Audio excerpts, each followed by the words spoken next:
Dear students, a very warm welcome to all of you in my today's lecture of managerial economics. In today's lecture, we will discuss upon the statistical methods of demand forecasting.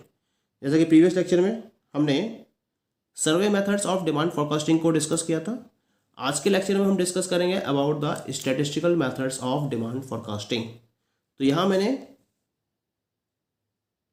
Demand forecasting के reference में statistical methods को चार particular category में divide करा है। The first one is trend projection method, second one is the barometric method, the third one is the regression method, the fourth one is the simultaneous equation method. Okay, again trend projection methods को यहाँ मैंने तीन particular parts में divide करा है। The first one is the fitting trend line by observation, the second one is the least square method, and the third one is the moving average method. So let us discuss these methods one by one, because when we are talking about the statistical methods, then these are scientific, reliable and free from biases. Statistical method के अंदर खास बात क्या रहती है कि ये scientifically proved होते हैं, इनकी रिलायबिलिटी हाई लेवल की होती है और इनके अंदर बाइसनेसेस नहीं होती हैं, ये बाइसेस से बिल्कुल फ्री होते हैं। जैसे सर्वे मेथड्स के अंदर साइंटिफिकली की प्रॉपर्टी नहीं होती है, वो प्रॉपर्ली रिलायबल भी नहीं होते हैं और उनके साथ बहुत सारी बाइसनेसेस भी अवेलेबल होती हैं, लेकिन स्टैटिस्टिकल मेथड में ऐसी कोई भी बाइसनेस अवेलेबल नहीं होती है। तो इसके पॉइंट ऑफ व्यू से the very first method is the trend projection method. क्या होते हैं ये trend projection method? This particular method is useful where the organisation has a sufficient amount of accumulated past data of the sales. This data is arranged chronologically to obtain a time series. This time series depicts the trend of past, and on the basis of it, the future market trend can be predicted. Thus, on the basis of the predicted future trends, the demand for a product or service is forecasted. बहुत simple सा method रहता है trend projection method के अंदर, और जिन organisation के पास past sales का sufficient data available होता है उनके लिए ये मेथड बहुत ज़्यादा यूजफुल है। क्योंकि क्या होता है कि इस पर्टिकुलर मेथड में जो भी हमारे पास ह्यूज क्वांटिटी में पास्ट डेटा होता है सेल्स का, उसको क्रोनोलॉजिकल वे में अरेंज किया जाता है और इस तरह से एक टाइम सीरीज को ऑब्टेन कर लिया जाता है। अब क्या होता है कि इस पर्टिकुलर टाइम सीरीज को हम क्या करते हैं, पास्ट ट्रेंड के बेसिस पर डिपिक्ट करते हैं और इस पास्ट ट्रेंड के बेसिस पर फ्यूचर ट्रेंड को भी प्रॉपर्ली प्रेडिक्ट कर लिया जाता है। सबसे पहले तो जो डेटा है उसको ग्राफ के फॉर्म में अरेंज किया जाता है, ड्रॉ किया जाता है, और फिर फ्यूचर ट्रेंड को पास्ट ट्रेंड के बेसिस पर प्रेडिक्ट किया जाता है। तो हम इस मेथड को ट्रेंड प्रोजेक्शन मेथड का नाम देते हैं। किसी पर्टिकुलर प्रोडक्ट की डिमांड को अगर आपको फोरकास्ट करना हो फ्यूचर पीरियड ऑफ टाइम के पॉइंट ऑफ व्यू से, तो यहां हम इस मेथड को प्रॉपर्ली अप्लाई कर सकते हैं। ठीक है, अब इसके अंदर तीन पर्टिकुलर मेथड्स हैं, सब मेथड्स हैं इसके। पहले सब मेथड की बात करेंगे। This is the fitting trend line by projection. सबसे पहले तो प्रोजेक्शन के बेसिस पर हम एक ट्रेंड लाइन को फिट कर सकते हैं। क्या होता है इसके अंदर, इस मेथड में जो किसी भी ऑर्गेनाइजेशन की फ्यूचर सेल्स है उसको हम एक ग्राफ के बेसिस पर प्रेडिक्ट कर सकते हैं, प्रॉपर्ली फॉरकास्ट कर सकते हैं।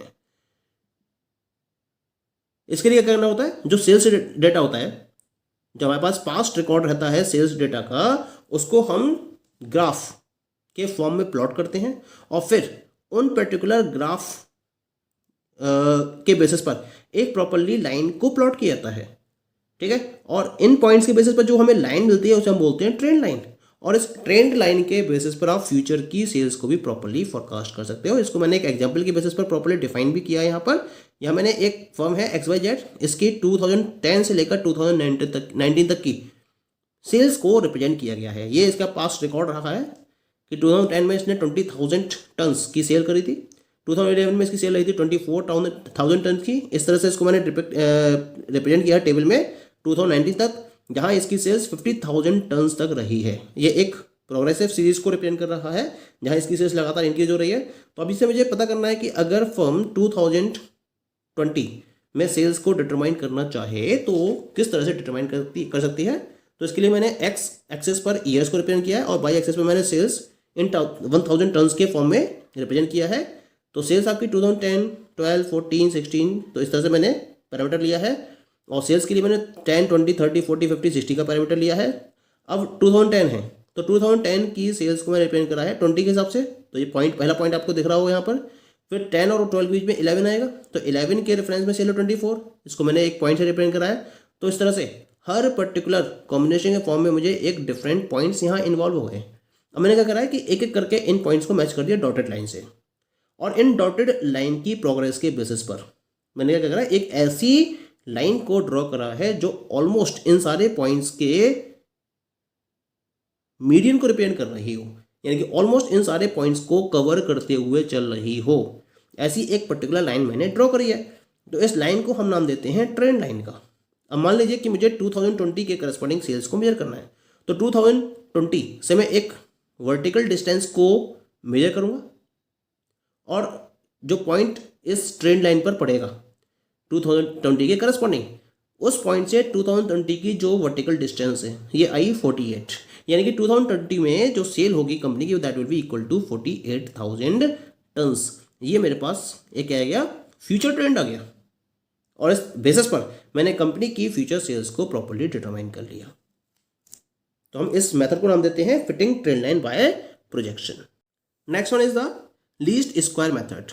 यह ट्रेंड प्रोजेक्शन मेथड की सेकंड सब मेथड है। लीस्ट स्क्वायर मेथड का नाम देते हैं इसको हम। This method is based on the assumption that the past trend will continue in the future. This method is a procedure for fitting a line to a set of observed data points mathematically. A trend that best fits the data is found by the following equation, and this equation is y is equal to a plus bt, where y is equal to forecasted sales, t is equal to time period, a comma b is equal to constant parameters. यानी कि ये जो method है ये इस particular assumption पर based है कि जो पास्ट ट्रेंड हैं वो फ्यूचर में भी कंटिन्यू रहेंगे, यानी कि पास्ट डेटा के ट्रेंड को फॉलो करते हुए फ्यूचर ट्रेंड को प्रेडिक्ट किया जाता है और ऐसा एज्यूम किया जाता है इस पर्टिकुलर मेथड में कि जो पास्ट ट्रेंड है उसको फ्यूचर ट्रेंड भी फॉलो करेगा। और क्या करा जाता है, जो हमारे पास हिस्टोरिकल डेटा अवेलेबल होता है कंपनी के रेफरेंस में, उसके रेफरेंस में ये क्या करता है, एक लाइन को फिट करता है, यानी कि एक इक्वेशन फॉर्म में लाइन को डेवलप करता है, एक इक्वेशन फॉर्म में लाइन को डेवलप करता है और इस पर्टिकुलर इक्वेशन के बेसिस पर जो मैथमेटिकल वे में प्रूव्ड होती है और इस पर्टिकुलर लाइन या इक्वेशन के बेसिस पर फ्यूचर की सेल को फोरकास्ट किया जा सकता है। और इस पर्टिकुलर ट्रेंड को डिफाइन करने के लिए हम एक प्रॉपर इक्वेशन को फॉलो करते हैं और ये इक्वेशन क्या होती है, this is known as the fitting line trend equation. Y is equal to a plus b t, जहां बाय फोरकास्टेड सेल्स को रिप्रेजेंट कर रहा है, टी टाइम पीरियड को डिफाइन कर रहा है और ए और बी कांस्टेंट पैरामीटर्स होते हैं। अब इन कांस्टेंट पैरामीटर्स की वैल्यू को कैलकुलेट करने के लिए हम क्या करते हैं, दो इक्वेशंस की हेल्प लेते हैं। पहली इक्वेशन होती है summation y is equal to a plus b summation t और दूसरी इक्वेशन होती है summation y t is equal to n a plus b summation t square. क्योंकि जो हमें सीरीज दे रखी होगी, जो पास्ट डेटा दे रखा होगा उसमें टाइम पीरियड दे रखा होगा और उसके करस्पॉन्डिंग मान लीजिए सेल्स दे रखी है हमें, तो उस टाइम पीरियड और सेल्स पीरियड के बेसिस पर हम क्या करेंगे, समेशन y की वैल्यू कैलकुलेट करेंगे, समेशन t की वैल्यू कैलकुलेट करेंगे, समेशन y t की वैल्यू कैलकुलेट करेंगे और समेशन टी स्क्वायर की वैल्यू को कैलकुलेट कर लेंगे।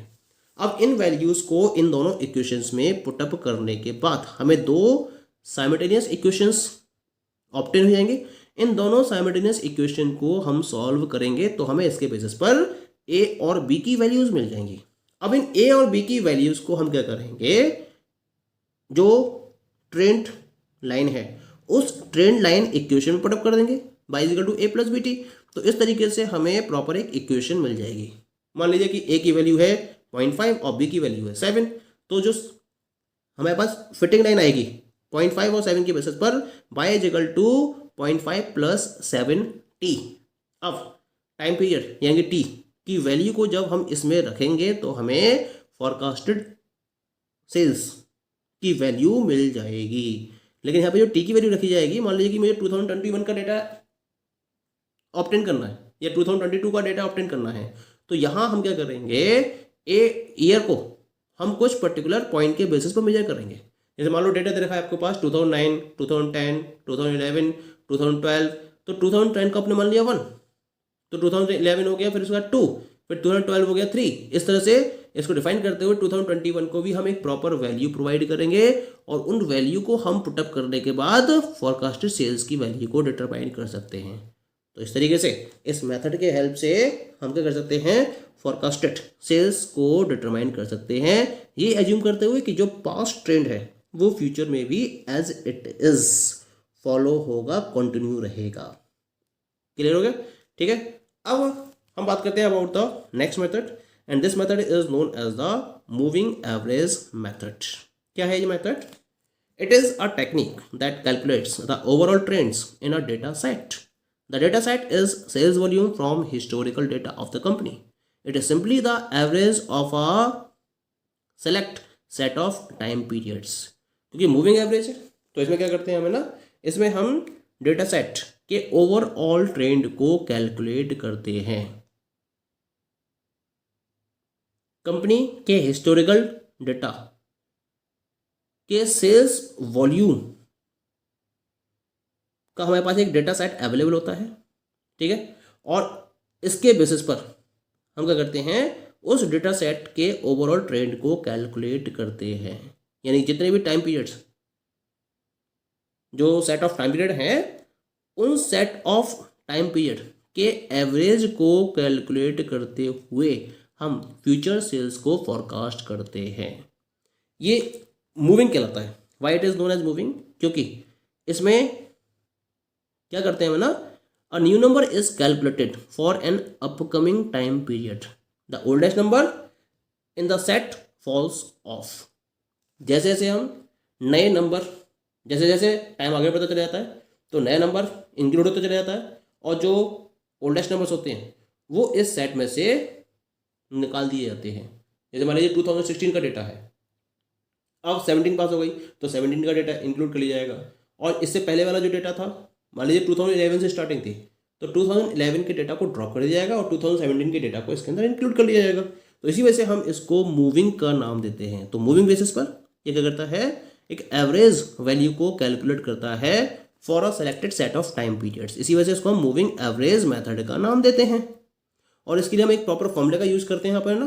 फॉर्मूला क्या है इसका मूविंग एवरेज का? The formula for moving average is moving average is equal to n1 plus n2 plus n3 plus up to dash n divided by small n। यानी कि जो भी आपके पास सेल्स की वैल्यू दे रखी हैं, उन सेल्स की वैल्यू को आप ऐड करते चले जाओगे जितने टाइम पीरियड के लिए दे रखी है, जितने टाइम का आपको मूविंग एवरेज लेके चलना है। मतलब 3 ईयर मूविंग एवरेज है, 5 ईयर मूविंग एवरेज है, 7 ईयर मूविंग एवरेज है, तो उस हिसाब से उन वैल्यूज़ को सीक्वेंस में इंक्लूड करते हुए हम उसकी एवरेज वैल्यू को कैलकुलेट कर लेंगे। उसके लिए हम मान लीजिए 3 ईयर मूविंग एवरेज है तो 3 साल के सेल्स डेटा को लेंगे, उसकी वैल्यू लेंगे n1 plus n2 plus n3 n divided bye 3, और इसके बाद फिर अगले से काउंट करते हुए फिर n1 plus n2 plus n3 जो नेक्स्ट 3 हैं उनकी सेल्स की वैल्यू को कैलकुलेट करते हुए उसको 3 से डिवाइड करेंगे तो हमारे पास एवरेज वैल्यू निकल कर जाएगी। तो इस तरीके से हम 3 ईयर मूविंग एवरेज के बेसिस पर 3 ईयर का एवरेज कैलकुलेट करते हुए एक ट्रेंड को डिफाइन करेंगे और उस ट्रेंड के बेसिस पर फ्यूचर के सेल्स को प्रॉपर्ली फॉरकास्ट कर लेते हैं। इसी वजह से इसको हम मूविंग एवरेज मेथड का नाम देते हैं। Okay, the rest of the methods we will discuss in the next lecture. Thank you.